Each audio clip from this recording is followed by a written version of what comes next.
All right. So this week we started talking about William Shatner and Star Trek and all the ways that Star Trek and science fiction used to inspire and in some ways even predict the future. But sometimes, unlike the Star Trek communicators say that inspired cell phone technology, it seems that sometimes fiction can even predict events without even realizing it.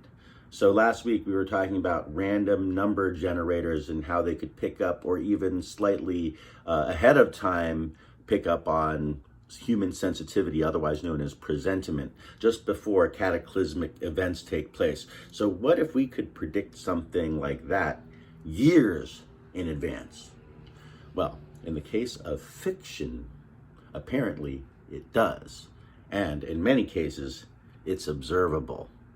So before we get into any of that, please take a moment to like this video, subscribe to this channel if you haven't already, and hit that notification bell by the subscribe button. I will continue to make videos like this just for you. These are my real life stories of the impossible. I'm Alain Nu, the man who knows, and anything and everything can be a story, which is why the idea of real life stories can be so interesting.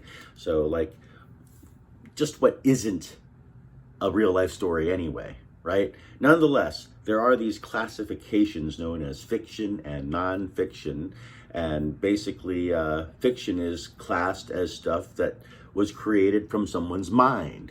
But what exactly is it when we create stuff from our minds anyway? Abracadabra means I create as I speak.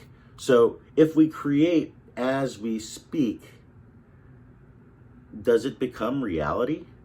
So this brings me to the story. In 1898, before its conception and about 14 years before the sinking of the Titanic, author Morgan Robertson wrote a novella entitled The Wreck of the Titan.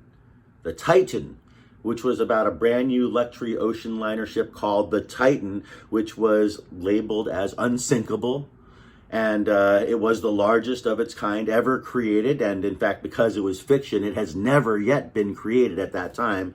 And weirdly, its weight and size proportions were actually so close to the Titanic, besides the name itself, many people later credited Robertson with precognitive and clairvoyant abilities, which he denied. But the facts were all in already. His story was about how a ship of that size and stature set off the coast of the British Isles into the North Atlantic, just like the Titanic did, only to crash into an iceberg, and found that there were not enough lifeboats to accommodate all the passengers and crew, just like the Titanic. So, plus the main focus of the story was about the wreck itself. So for this story to have been written 14 years before the Titanic set sail makes this a first-rate, real-life story of the impossible.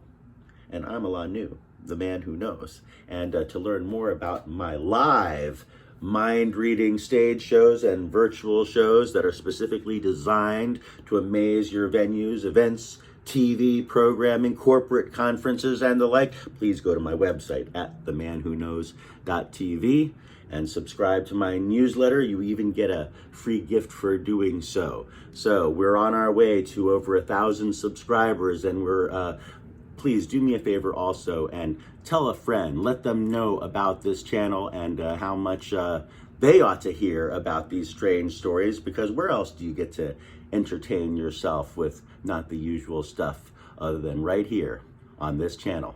So stay tuned tomorrow with more real life stories of the impossible. We'll see you then. Peace.